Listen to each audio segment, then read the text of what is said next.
In the sleepy village of Chipping Norton, where roses bloom and secrets fester, a retired chemist is found dead, poisoned by a rare flower oleander. Enter Miss Jane Marple, whose gentle demeanor hides a razor-sharp mind. As whispers of murder swirl around Lavinia Gray's flower shop and her charming assistant Felix Drayton, Miss Marple unravels a web of deceit, from mysterious parcels to shadowy strangers. In a world where beauty conceals danger, can she pluck the truth from a garden of lies before another life wilts? Chapter 1. The Scent of Suspicion. The late afternoon sun cast a golden haze over Chipping Norton, a village where the rhythm of life moved as slowly as the ivy creeping up its stone cottages. In her modest sitting room at Rose Cottage, Miss Jane Marple sat by the window, her knitting needles moving with the precision of a metronome. The soft click-clack of the needles was a counterpoint to the ticking of the mantel clock, and the air carried the faint scent of lavender from a bowl on the sideboard. Her hands, though aged, were steady, and her eyes, behind their steel-rimmed spectacles, missed nothing. She was expecting company, and as the gate creaked, Miss Marple looked up to see Mrs. Clara Pemberton striding up the path, her broad-brimmed hat slightly askew, and her cheeks flushed with the vigor of her walk. Clara was a woman of middle years, with a figure that suggested a love of hearty meals and a mind that thrived on the village's daily dramas. She was Chipping Norton's most enthusiastic amateur florist, her garden a riot of blooms that rivaled even the professional displays. "Jane, my dear." Clara burst through the door, barely pausing for Florence, Miss Marple's young maid, to take her coat. "You simply must come to the flower show tomorrow. It's the event of the season, and Lavinia Gray's chrysanthemums are nothing short of miraculous." Miss Marple set her knitting aside, gesturing to the chintz-covered chair opposite. "Do sit, Clara, and have some tea. You're quite breathless. Lavinia's chrysanthemums, you say? She always had a way with flowers." Clara sank into the chair, fanning herself with a lace handkerchief. "Oh, it's not just the chrysanthemums, Jane. Her entire display is a triumph roses, dahlias, lily, all arranged with such artistry. But," her voice dropped to a conspiratorial whisper, her eyes darting to the door as if expecting eavesdroppers, "there's something odd about her lately. Lavinia's been so secretive, locking herself in that shop of hers at all hours. And that new assistant, Felix Drayton, well, he's charming, I'll grant you, but there's something not quite right about him." Miss Marple poured tea from a porcelain pot, her movements deliberate. "Not quite right," she repeated, her tone mild but her gaze sharp. She had a way of asking questions that felt like an invitation to unburden the soul, and Clara, as always, took the bait. "Yes, Jane, positively unsettling." Clara leaned forward, her teacup forgotten. "Last night I was out walking Tinker my spaniel, you know, and I saw Felix slipping out of Lavinia's shop, long after closing. He was carrying a parcel, wrapped in brown paper, and he looked furtive. I don't trust him, Jane. And then this morning, the news about poor Mr. Hargreaves." Her voice trembled, and she clutched her handkerchief tightly. Miss Marple's needles, which had resumed their quiet dance, paused for the briefest moment. "Mr. Hargreaves?" she asked, though she had already heard the whispers at the butcher's that morning. "What's happened to him?" Clara's eyes widened. "Dead, Jane. Found in his garden at dawn, slumped over his rose bushes. They're saying it was poison, can you imagine? Poison in Chipping Norton." Miss Marple's expression remained serene, but her mind was already turning. Mr. Hargreaves had been a retired chemist, a man of precise habits and a nosy disposition, who lived in a neat cottage at the edge of the village. He was known for his rare plant collection and his tendency to know everyone's business, a trait that could make enemies. "Poison," she murmured, almost to herself. "How very curious." Clara nodded vigorously. "Curious? It's dreadful, and I can't help wondering. Lavinia knows every plant in that shop of hers, doesn't she? She'd know which ones could. Well, do harm." Miss Marple sipped her tea, her eyes fixed on a point beyond Clara's shoulder. "Lavinia Gray is a clever woman," she said softly. "But cleverness can be a double-edged sword. And this Mr. Drayton, tell me, what do you know of him?" Clara pursed her lips. "Not much, I'm afraid.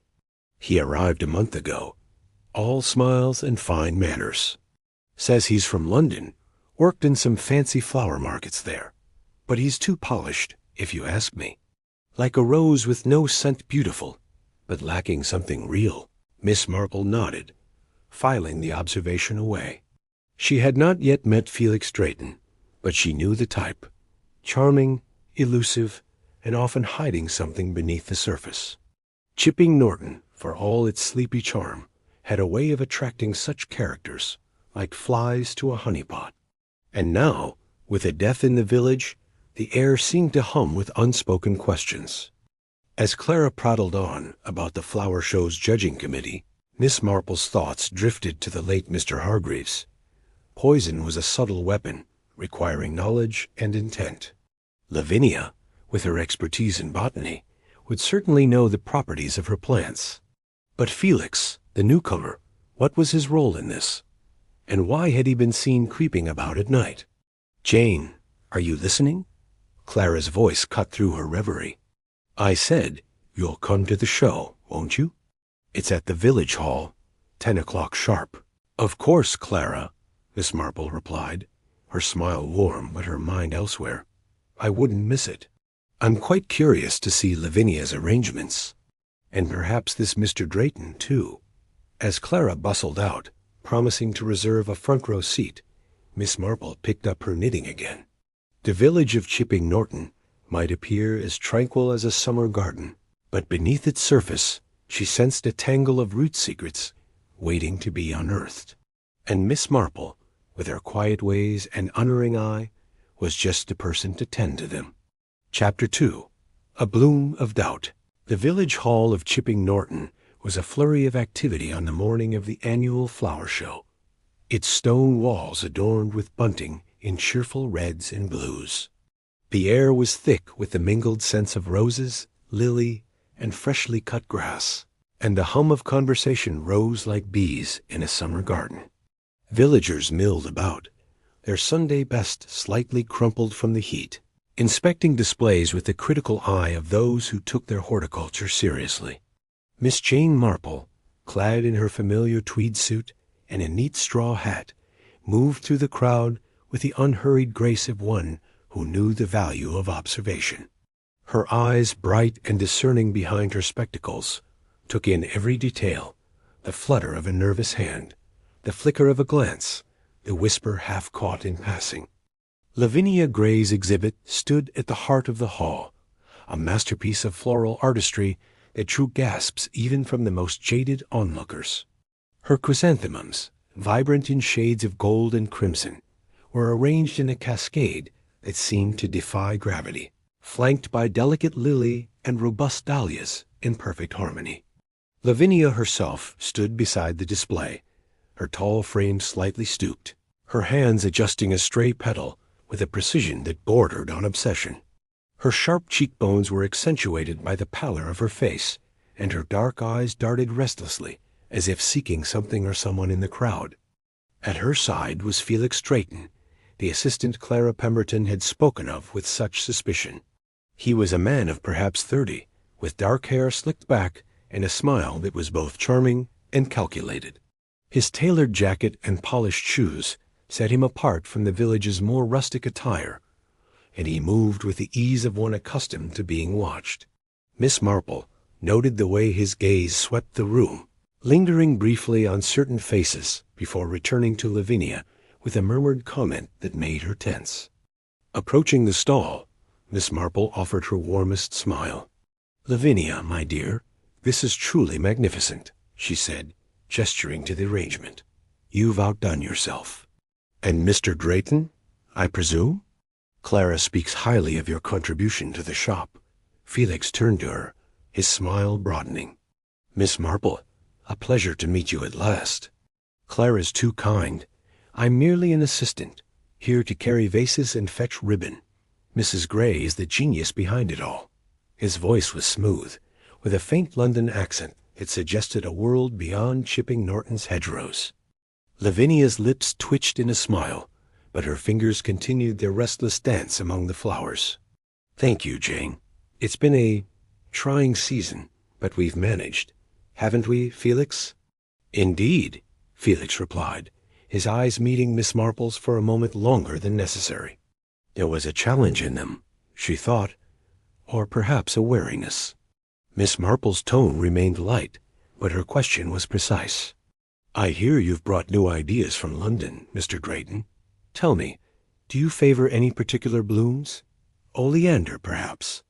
"I understand it's quite striking." The effect was subtle, but unmistakable. Lavinia's hand froze mid-motion, and Felix's smile tightened, though he recovered quickly. "Oleander? Beautiful, but far too temperamental for our little shop. We stick to the classics, roses, lily, that sort of thing." "Of course," Miss Marple said, her eyes crinkling with apparent innocence. "Though I recall poor Mr. Hargreaves was found with oleander in his hand. Such a tragedy." Lavinia's face drained of what little color it had. "A tragedy, yes," she murmured, turning to rearrange a perfectly placed lily. I don't know where he could have got it." "Not from us." Miss Marple nodded sympathetically, but her mind was racing. Oleander was no common garden plant in England. Its toxicity was well documented, and its presence in Mr. Hargreaves' hand suggested intent. Hargreaves, with his chemist's knowledge and penchant for meddling, might have stumbled upon something dangerous. But what? And how did it connect to Lavinia's nervousness or Felix's polished charm? As she moved away, Miss Marple's gaze lingered on the crowd. She noted Mrs. Beatrice Holland, the vicar's wife, whispering to a neighbor with a glance toward Lavinia's stall. Nearby, young Tommy Finch, the postmaster's son, was loitering with a camera, snapping photos of the displays. Miss Marple made a mental note to speak with him later. Tommy's lens often captured more than flowers. She drifted toward a quieter corner, where Clara Pemberton was holding court with a group of matrons, her voice carrying over the chatter.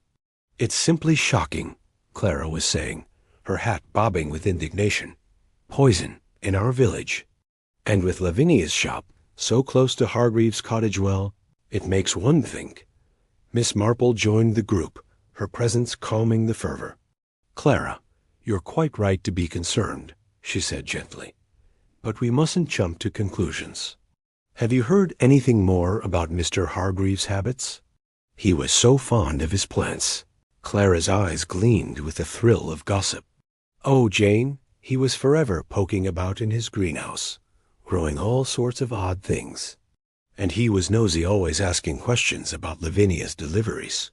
I heard he even followed Felix once, after seeing him with that parcel I told you about." Miss Marple's interest sharpened, though her expression remained placid. "Followed him? How curious. Did he say where?" "To the old Mill Lane, of all places," Clara replied. "Nothing there but brambles and the river."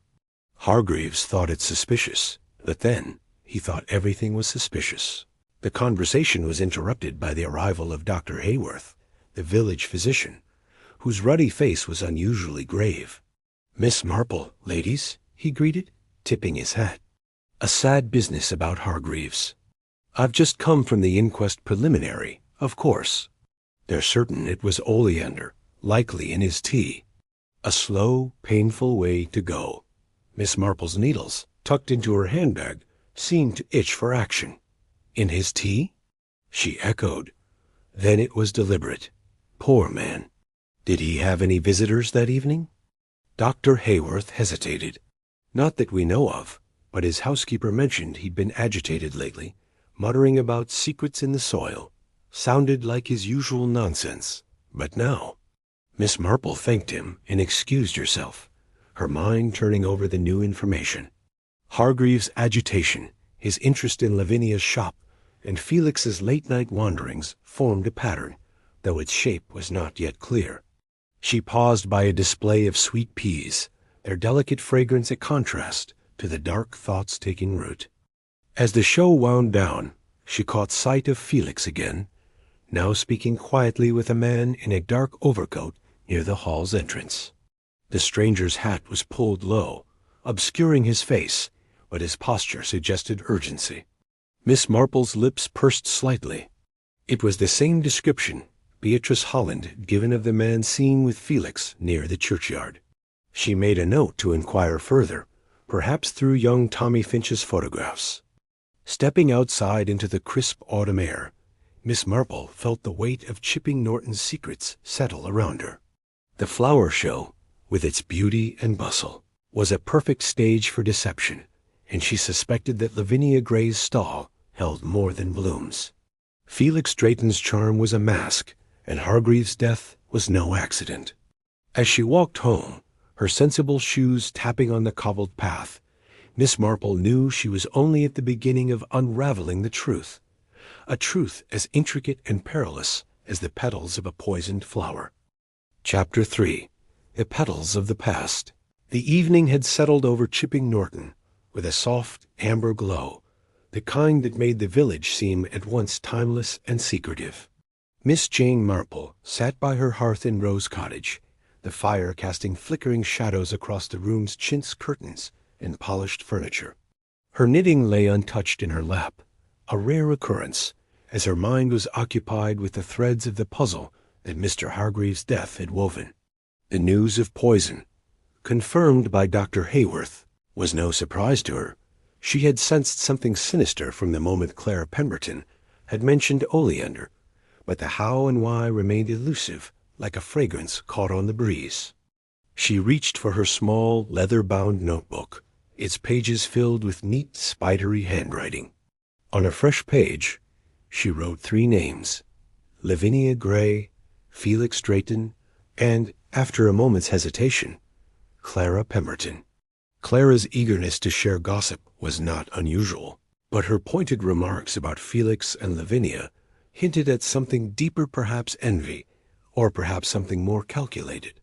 Miss Marple knew better than to dismiss anyone, even a friend, too quickly. Human nature, she often reflected, was like a garden. What appeared orderly on the surface could hide tangled roots beneath. Her thoughts returned to Mr. Hargreaves. A retired chemist, he had been a man of meticulous habits, with a greenhouse full of exotic plants and a reputation for noticing what others overlooked. His curiosity, Miss Marple suspected, had been his undoing. But what had he seen or known that warranted such a drastic end? She recalled a conversation from months ago, at a church bazaar, when Hargreaves had boasted of his rare orchids and hinted at discoveries in his garden. At the time, she had thought it mere pride, but now it took on a darker hue. The next morning, Miss Marple set out for the vicarage, her steps measured but purposeful.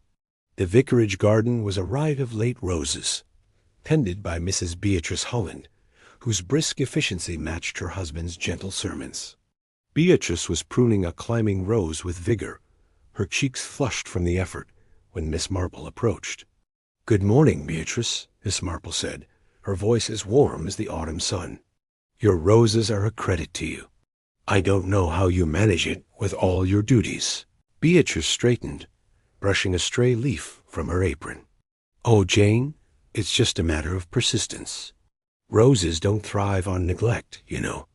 But what brings you here? Not just to admire my garden, I'll wager." Miss Marple's eyes twinkled. "You're quite right, as always. I was thinking of poor Mr. Hargreaves. Such a shock. Did he ever mention any troubles to you? He was so fond of his plants. I thought he might have shared something." Beatrice's shears paused, and she glanced toward the vicarage, as if ensuring they were alone. "He did, as a matter of fact," she said, lowering her voice. "About a fortnight ago, he came to tea fussy as ever, mind you, and said Lavinia Gray had been short with him. Something about unpaid bills at her shop. He seemed put out, but then Hargreaves was always poking into things. He also mentioned seeing Felix Drayton arguing with a stranger near the churchyard one evening." Miss Marple's interest quickened, though her expression remained serene. "A stranger? How intriguing.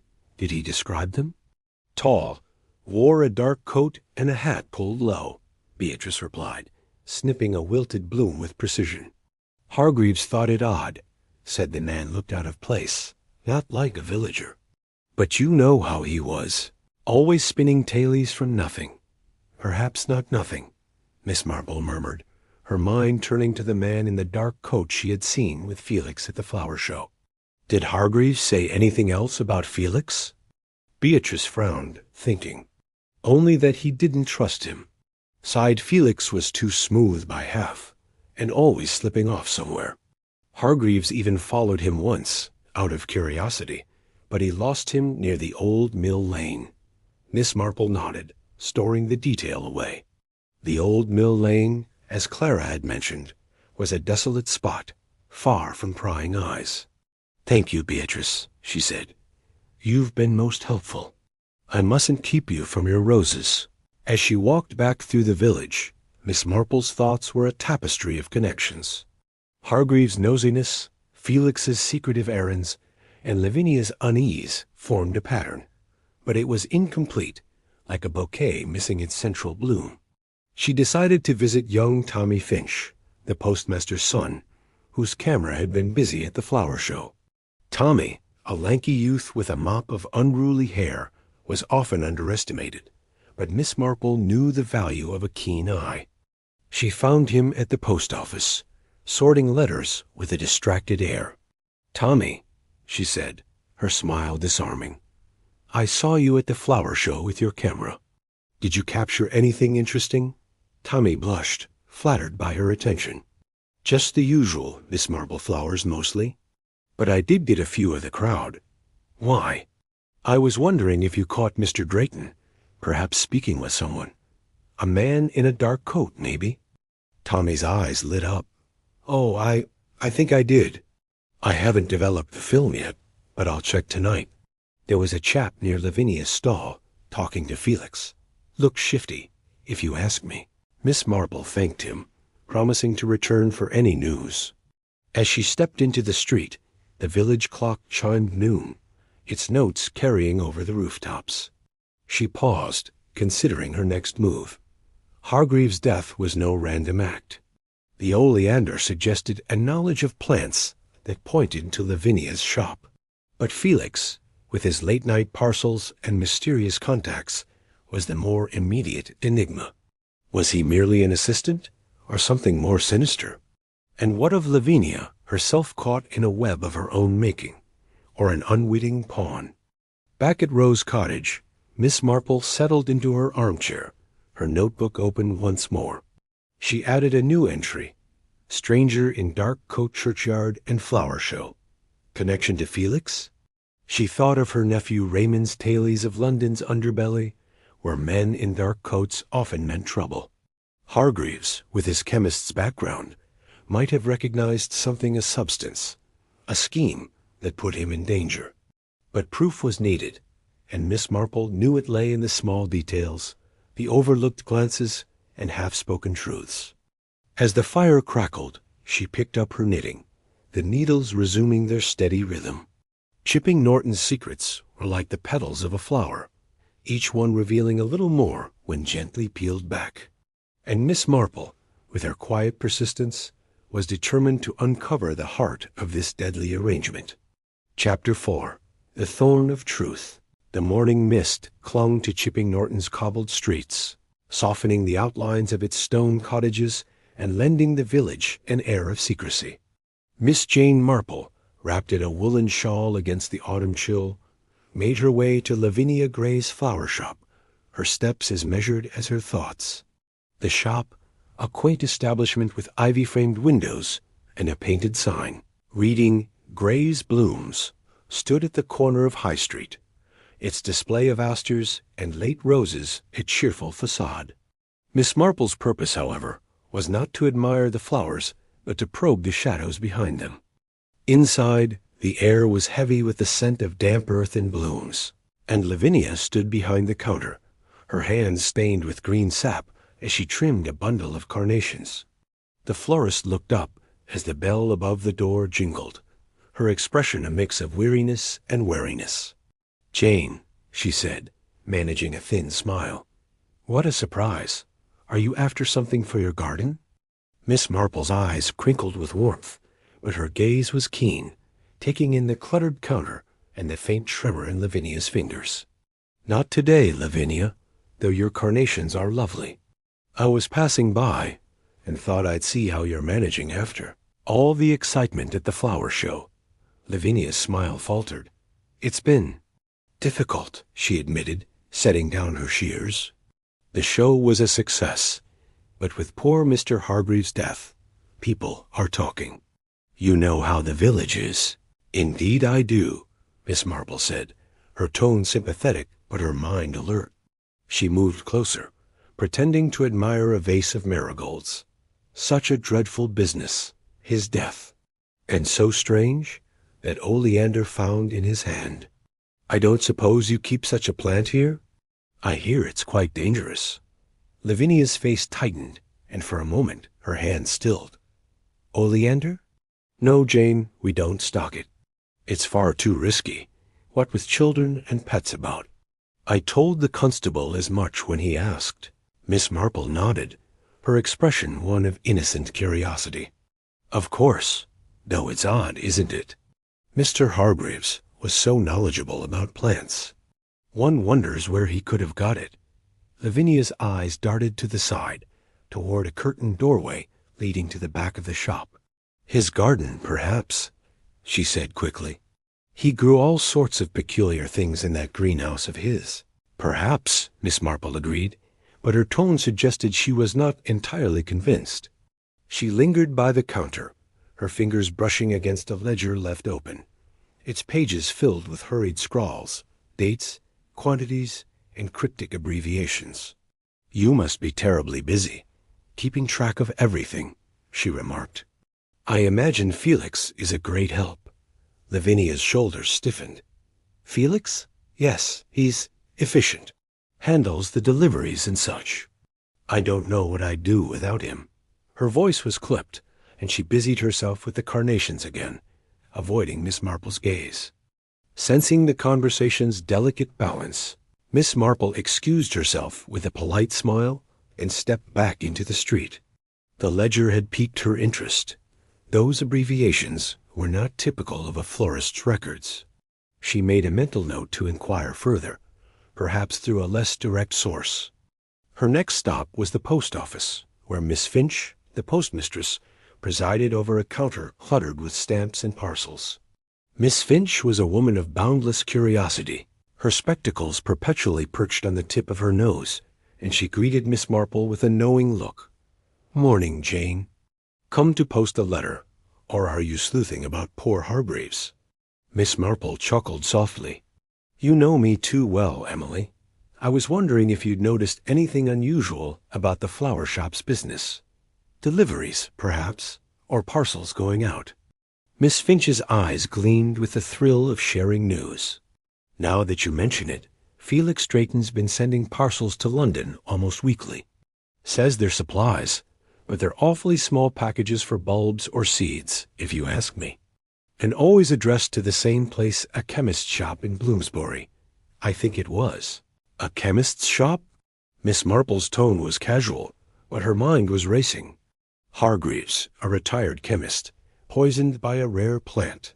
Felix sending mysterious parcels to a chemist in London. And Lavinia, nervous and evasive. The pieces were beginning to align, though the picture was far from clear. She thanked Miss Finch and stepped outside, pausing to consider her next move. The village was stirring with its usual rhythm children playing near the green, the baker's boy cycling past with a basket of loaves, but Miss Marple felt the undercurrent of unease. Hargreaves' death had cast a shadow, and she suspected the flower shop was at its heart. As she walked home, she recalled a remark from her friend Dolly Bantry, who had once said that small villages were like stage plays. Everyone played a part, but the real drama happened offstage. Lavinia's nervousness, Felix's parcels, and Hargreaves' nosiness suggested a hidden script, one Miss Marple was determined to read. She thought of young Tommy Finch's photographs from the flower show. Might they hold a clue? She resolved to visit him that evening, when his film would be developed. Back at Rose Cottage, Miss Marple settled into her armchair, her knitting resumed as a cover for her thoughts. The fire crackled softly, and outside the wind rustled the last leaves of autumn. She opened her notebook, adding a new entry. Felix parcels to London chemist. Lavinia's ledger unusual records. The oleander was the key, she felt certain, but its source remained elusive. Had Hargreaves stumbled upon something in the flower shop, a secret that Felix or even Lavinia could not afford to have exposed? As the afternoon waned, Miss Marple's thoughts turned to the stranger in the dark coat, seen with Felix at the churchyard and the flower show. Was he a courier, a conspirator, or something else entirely? She recalled a case her nephew Raymond had told her about, involving smuggled goods hidden in innocent packages. Could Felix be involved in something similar, using the flower shop as a front? And if so, how did Lavinia fit in victim, accomplice, or both? The clock on the mantel chimed, pulling her from her reverie. Miss Marple set her knitting aside and rose, her resolve firm.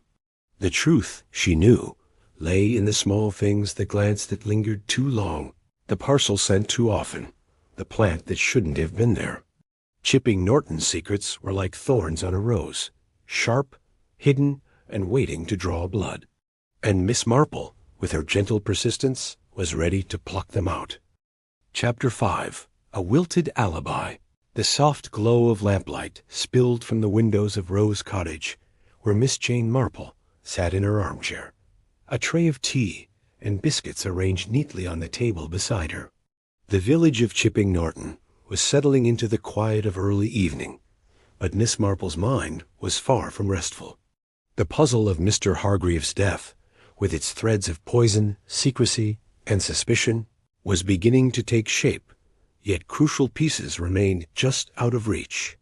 Her notebook lay open, its pages a map of names and observations, and her knitting needles rested idle, a sign of her deepening concentration. She had decided to invite Felix Drayton for tea, a decision prompted by Clara Pemberton's tale of his late-night parcel and Beatrice Holland's account of his argument with a stranger. Felix, with his polished charm and elusive manner, was a figure of interest, and Miss Marple knew that a direct approach, cloaked in her unassuming warmth, often yielded more than confrontation. The invitation had been delivered that morning via young Tommy Finch, who had promised to bring his developed photographs later that evening. At precisely 5 o'clock, the gate creaked, and Felix Drayton appeared, his dark hair gleaming under the lantern's light. He wore a neatly pressed suit, his smile as smooth as ever, but Miss Marple noted a faint tension in his shoulders as he entered the sitting-room. "Mr. Drayton, how kind of you to come," she said, gesturing to a chair. "Do sit down. Florence has just brought fresh scones, and the tea is Earl Grey, unless you prefer something else." Felix's smile was a study in ease. "Earl Grey is perfect, Miss Marple, and scones what a treat. You're too generous." He settled into the chair, his movements graceful but calculated, like a dancer mindful of his steps. Miss Marple poured the tea, her hands steady and her eyes watchful. "I've heard such good things about your work at Lavinia's shop," she began, passing him a cup. "You've settled into Chipping Norton so well. Tell me, where did you work before? London, I believe Clara mentioned." Felix sipped his tea, his gaze steady. "Yes, London, mostly. I worked in various flower markets, Covent Garden, that sort of thing. A bit of a change coming to a village, but I find the pace refreshing." "How interesting," Miss Marple said, her tone light but probing. "And do you have a favorite flower? Or perhaps you're more interested in their properties? I understand some plants have quite remarkable qualities." For a fleeting moment, Felix's smile faltered, and his fingers tightened around the teacup. "Properties? I'm afraid I'm more about arranging them than studying them, Miss Marple. I leave the science to the likes of poor Mr. Hargreaves." He paused, then added, "Such a sad loss. The village must be shaken. Indeed, Miss Marple agreed, her eyes never leaving his face. Poison is such an unusual choice, don't you think? Oleander, of all things. One would need a good knowledge of plants to use it so effectively. Felix's expression remained smooth, but Miss Marple caught the briefest flicker in his eyes' wariness, perhaps, or calculation. I wouldn't know about that, he said. Lavinia's the expert on plants. I just carry the vases and charm the customers. He flashed a grin, but it lacked warmth. Miss Marple nodded, as if satisfied, and offered him a scone. Of course. You must be a great help to her. I hear you handle the deliveries, too. Quite a responsibility, with all those parcels going to London. The mention of parcels seemed to catch him off guard, though he recovered quickly. Oh, just routine supplies, he said airily. Bulbs, fertilizers, that sort of thing.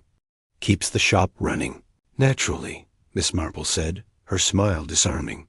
She let the conversation drift to village matters, the flower show, the weather, while her mind catalogued every nuance of his demeanor. Felix was polished, but beneath his charm lay a guardedness that spoke of secrets. She thought of Miss Finch's remark about the parcels to a London chemist and Hargreaves' nosiness. Had Felix sensed Hargreaves' suspicions? And was Lavinia protecting him, or merely unaware? As Felix took his leave, thanking her with practiced courtesy, Miss Marple's thoughts were interrupted by a knock at the door. It was Tony Finch, clutching a small envelope of photographs. "Evening, Miss Marple," he said, his face alight with excitement. "Got those pictures from the flower show? Thought you'd want to see." She invited him in, spreading the photographs on the table. Most were of balloons and smiling villagers, but one caught her eye.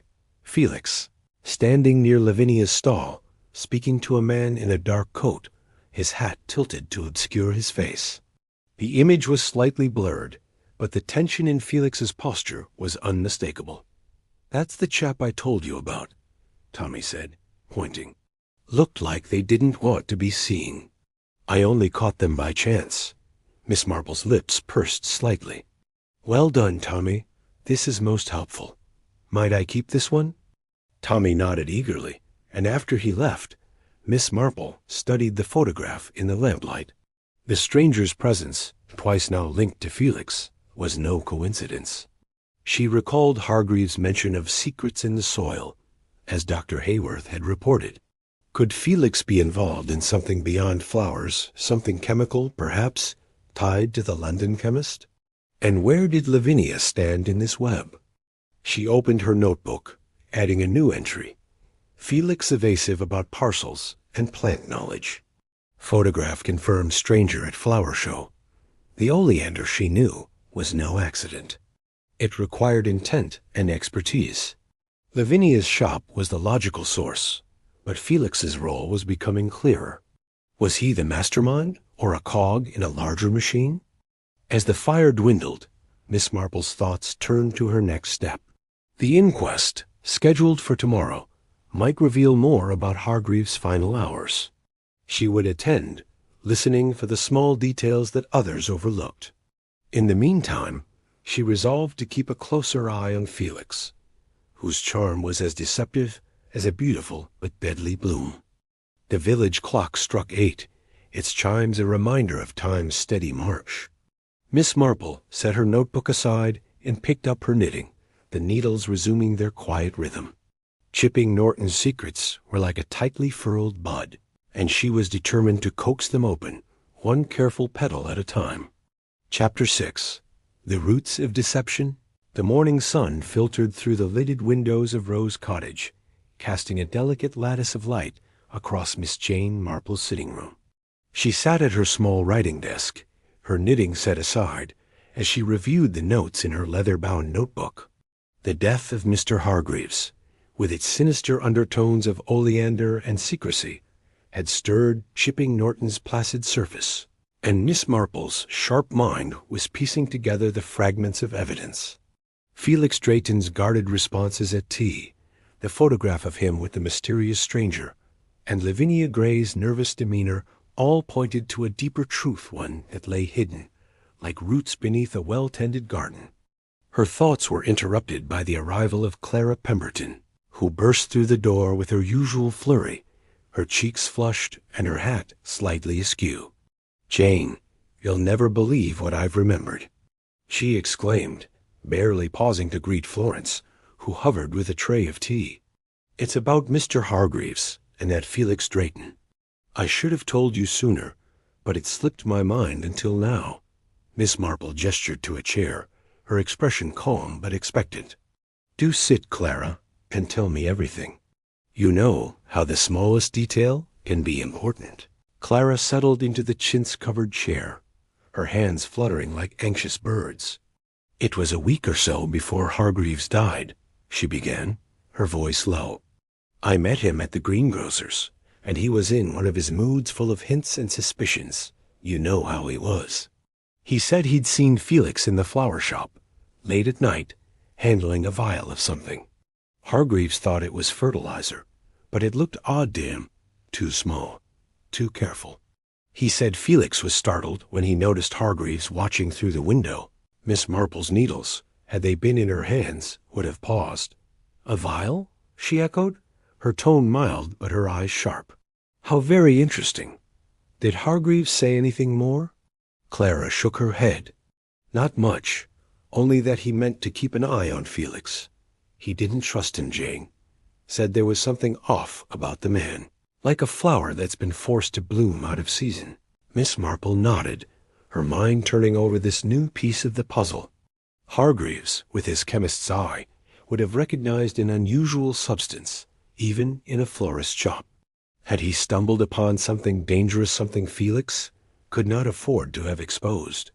She thanked Clara, who bustled off with promises to report any further gossip, and then turned to her notebook, adding, "Hargreaves saw Felix with vile possible chemical? Connection to London parcels?" Determined to deepen her understanding, Miss Marple made her way to the village library, a small, musty building tucked beside the church. The librarian, Miss Elspeth Crane, was a spinster of indeterminate age, with a passion for botany books and a memory for every borrower's preferences. She greeted Miss Marple with a nod, her glasses glinting in the dim light. "Good morning, Miss Marple," she said. "Looking for something particular? A gardening guide, perhaps?" "Not quite, Elspeth," Miss Marple replied, her smile disarming. "I'm curious about poisonous plants, oleander, for instance. I understand it's quite rare in England." Miss Elspeth's eyebrows rose, but she led Miss Marple to a shelf of botanical texts. "Rare, yes, and dangerous," she said, pulling down a heavy volume. "Oleander's not something you'd find in a typical garden. It needs a greenhouse, or at least a very sheltered spot, to thrive here." Miss Marple leafed through the book, her eyes scanning the detailed illustrations. The text confirmed what she suspected. Oleander's toxicity was potent, capable of killing if ingested in even small amounts, and its cultivation required expertise. She thanked Miss Elspeth and borrowed the book, her thoughts turning to Lavinia's private greenhouse, which Beatrice Holland had once mentioned in passing. Could it be the source of the fatal bloom? Her next discovery came unexpectedly as she passed the village notice board on her way home. A faded clipping from a London newspaper, pinned among announcements for the fate and lost cats, caught her eye. It described a scandal involving a pharmaceutical company accused of illegally distributing plant-based compounds. The article mentioned a chemist named Hargreaves, briefly employed there years ago, who had left under a cloud. Miss Marple's lips pursed slightly. The connection was tenuous, but Hargreaves' past might explain his interest in Felix's activities. That evening, she attended the inquest into Hargreaves' death, held in the village hall amid a crowd of curious villagers. The coroner, a dour man from the county seat, confirmed that oleander poisoning was the cause of death, likely administered in tea. The housekeeper, Mrs. Dodd, testified that Hargreaves had been agitated in his final days, muttering about secrets in the soil and refusing visitors.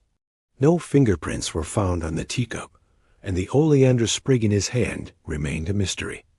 Miss Marple listened intently, her hands folded in her lap. The absence of fingerprints suggested care, and the tea suggested familiarity, someone Hargreaves knew, or at least did not fear. She thought of Felix's evasive answers and Lavinia's unease. Had Hargreaves confronted one of them, perhaps threatening to expose what he'd seen? Back at Rose Cottage, she reviewed her notes by lamplight. The vial Clara mentioned, the parcels to a London chemist, and Hargreaves' pharmaceutical past formed a pattern, but it was incomplete. Felix was the linchpin, she felt certain, but Lavinia's role remained unclear. Was she complicit, or merely caught in a scheme she didn't fully understand? As she sipped her tea, Miss Marple recalled a story from her youth of a village apothecary who had used his knowledge to poison a rival. The method had been subtle, the motive personal, but the principle was the same. Knowledge was power, and in the wrong hands it was deadly. Felix, with his London connections, might be dealing in something more than flowers, perhaps rare plant extracts, valuable to chemists or worse. Hargreaves, with his prying nature, could have recognized the signs and paid the ultimate price. She closed her notebook, her resolve firm. Tomorrow's village fete would bring Felix and Lavinia into the open, among crowds where secrets were harder to keep. She would watch them closely, alert for the glance or gesture that betrayed their truth. Chipping Norton's quiet beauty hid a darkness, and Miss Marple, with her unerring eye, was determined to bring it to light. Chapter 7. The Final Arrangement. The village fete was in full swing under a bright autumn sky, with Chipping Norton's green transformed into a patchwork of stalls and bunting. Laughter and the clink of teacups mingled with the strains of a local band, and children darted through the crowd, clutching toffee apples. Miss Jane Marple moved among the revelers, her straw hat tilted against the sun, her eyes as sharp as ever behind her spectacles. The fete was a perfect stage for observation, where villagers let their guards down amid the merriment, and secrets, like wayward petals, could slip free. Lavinia Gray's stall was a centerpiece of the event, its table laden with bouquets of late roses, asters, and vibrant zinnias, each arrangement a testament to her skill. She stood behind the counter, her smile strained but professional, greeting customers with a nod while her hands fidgeted with a ribbon. Felix Drayton was at her side, his charm in full bloom as he handed out posies to passing ladies, his dark eyes scanning the crowd with a vigilance Miss Marple noted at once. She approached the stall, her manner as unassuming as a sparrow. "Lavinia, your flowers are the talk of the fete," she said warmly. "And Mr. Drayton, you seem quite at home here. The village is lucky to have you both."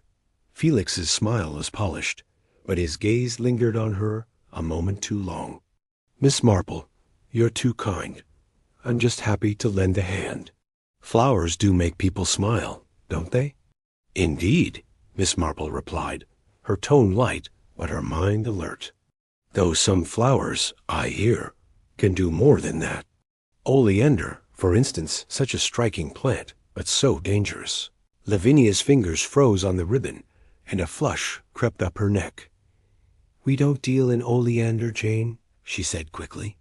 "I've said so before. It's not safe for a shop like ours." "Of course," Miss Marple said, her eyes crinkling as if in agreement. She moved away, but not before noting Felix's subtle glance toward Lavinia, a warning, perhaps, or a shared unease. The crowd provided cover as she drifted toward the edge of the green, where a cluster of oak trees offered shade and a vantage point. From there she watched the stall, her attention drawn by a figure approaching Felix. A man in a dark coat, his hat pulled low, his posture tense. It was the same stranger from Tommy Finch's photograph and Beatrice Holland's account. Miss Marple's heart quickened, though her expression remained serene. She edged closer, weaving through the crowd until she was near enough to catch fragments of their conversation, carried on the breeze. "The shipment's ready," Felix murmured, his voice low. "No more mistakes." "It's got to be tonight." The stranger nodded, his face still obscured. and slipped away toward the lane leading to the churchyard. Her suspicions crystallized. Felix was no mere florist's assistant. His parcels to London, the vile Hargreaves had seen, and now this clandestine meeting pointed to a scheme far darker than village gossip. She thought of the newspaper clipping about the pharmaceutical scandal and Hargreaves' past. Could Felix be smuggling rare plant extracts, perhaps toxins like oleander for illicit purposes? And had Hargreaves, with his chemist's knowledge, recognized the danger and threatened to expose it? She resolved to act quickly. That evening, she telephoned Inspector Craddock, her nephew's friend at Scotland Yard, who had arrived in Chipping Norton to oversee the Hargreaves case. He agreed to meet her at the village inn, where, over a pot of tea in a quiet corner, she laid out her theory with her usual precision. "Inspector," she began, her voice soft but firm, "I believe Felix Drayton is involved in smuggling plant-based compounds, possibly toxins, using Lavinia's shop as a front. The parcels to the London chemist, the vile Hargreaves saw, and his meeting with a stranger today, all suggest it. Hargreaves, with his background, likely suspected as much, and was poisoned to keep him silent. Oleander, I'm certain, came from Lavinia's private greenhouse, though she may not have known its purpose.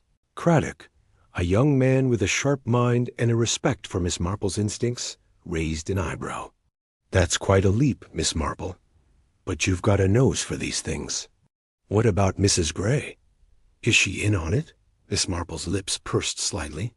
Lavinia is caught, I think, between loyalty and fear. She may have suspected Felix's activities, but felt powerless to act. Her nervousness suggests she knows more than she said, but I doubt she intended murder. Craddock nodded, jotting notes. We'll search the shop tonight. If there's anything to find, we'll turn it up. The search, conducted under the cover of darkness, proved Miss Marple's instincts correct. Behind a locked door in the shop's back room, hidden among sacks of potting soil, were several small vials filled with a clear liquid, labeled with chemical notations. A ledger, separate from the one Miss Marple had glimpsed, detailed shipments to the Bloomsbury chemist, with sums far too large for ordinary floral supplies. In Lavinia's greenhouse, tucked behind a screen of ferns, they found a single oleander plant, its leaves carefully tended.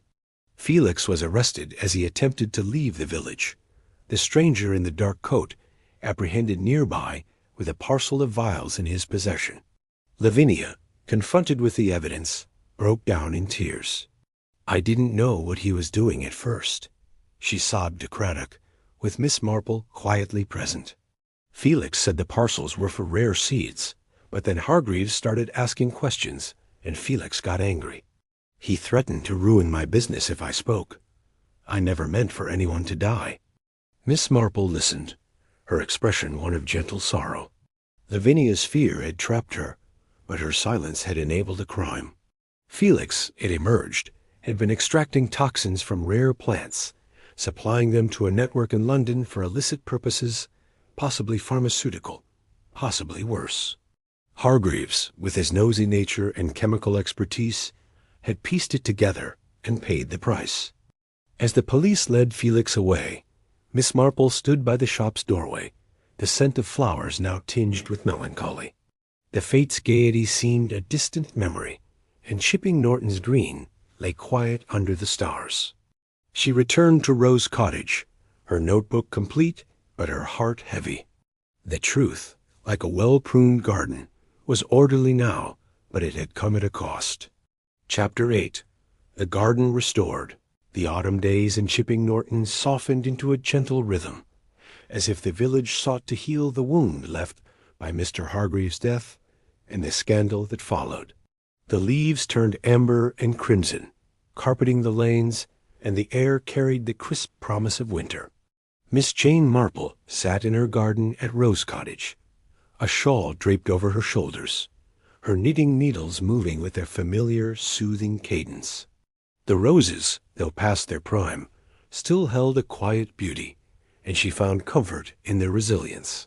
Her notebook, now closed, rested on the table beside her, its pages a testament to the unraveling of a dark mystery. The village had buzzed with talk after Felix Drayton's arrest, the news spreading like pollen on the wind. The discovery of the vials in Lavinia Gray's shop, coupled with the oleander in her greenhouse, had shocked even the most seasoned gossips. Felix, it transpired, had been no mere assistant, but a key figure in a clandestine operation, extracting rare plant toxins for a London syndicate with ties to illegal pharmaceuticals. His charm had been a mask, his parcels a cover for a trade as deadly as the oleander he'd used to silence Hargreaves. The stranger in the dark coat, identified as a courier named Vincent Cole, had confessed under questioning, revealing the scope of the scheme. Lavinia Gray's role was more pitiful than villainous. At the police station, her tearful confession had painted a picture of a woman ensnared by fear and dependence. Felix had joined her shop under the pretense of needing work, gradually taking over its operations while pressuring her to ignore his late-night activities. When Hargreaves, with his chemist's eye and meddlesome nature, began asking pointed questions about the vials and parcels, Felix had acted swiftly, slipping oleander into the old man's tea. Lavinia, suspecting but too frightened to confront him, had kept silent, a choice she now regretted bitterly. Miss Marple, present at the station as a quiet observer at Inspector Craddock's invitation, had watched Lavinia's confession with a mixture of pity and resolve. "I only wanted to keep my shop," Lavinia had whispered, her hands twisting a handkerchief. "Felix said he'd ruin me if I spoke. I never thought he'd kill anyone." Her voice broke, and Miss Marple, though silent, understood the weight of fear and the cost of complicity. In the weeks that followed, Lavinia made a decision that surprised few, but saddened many. She sold Gray's blooms to a young couple from the next village, their enthusiasm for flowers untainted by the shop's recent history. Lavinia herself left Chipping Norton for a small cottage on the Dorset coast, seeking solace in the sea's vastness. "She'll find peace there, I hope," Clara Pemberton remarked one afternoon, as she joined Miss Marple in the garden for tea. "But I still can't believe it, Jane. Poison in our village." Miss Marple poured tea from a porcelain pot, her movements deliberate. "It's surprising how often darkness hides in plain sight, Clara," she said, her voice gentle but firm. "People, like flowers, can be beautiful and dangerous at once. It's only a matter of looking closely." Clara, chastened by her own role in spreading gossip, nodded thoughtfully. "How did you know, Jane?" "About Felix, I mean. I thought him charming, if a bit slippery." Miss Marple's eyes twinkled behind her spectacles. "Charm is often a distraction, my dear. Felix's manner, his parcels, the way Lavinia flinched at certain questions, it was all there, like a petal out of place. And poor Hargreaves, with his curious mind, saw too much. It's the small things, Clara, that tell the story." Clara sighed, sipping her tea. "Well, you've saved the village, Jane, though I suppose we'll never have a flower show quite like this year's." Miss Marple smiled, her needles clicking softly. "There will be others, Clara. Gardens grow back, and so do villages." As Clara left, promising to bring cuttings from her chrysanthemums, Miss Marple leaned back in her chair, her gaze drifting to the horizon. Felix Drayton faced trial in London, his fate sealed by the evidence from the shop and Cole's confession. The syndicate, Craddock assured her, was under investigation, its roots being traced through the city's underbelly. Chipping Norton, for now, was safe, its secrets laid bare like a well-tended plot. Yet Miss Marple knew that peace was fleeting. Villages, like people, held their shadows, and she would always be there, watching with her quiet, honoring eye. She picked up her knitting, the wool soft under her fingers, and resumed her work. The world turned, the seasons changed, and in Chipping Norton, as in her garden, life went on beautiful, intricate, and ever watchful for the next bloom of truth.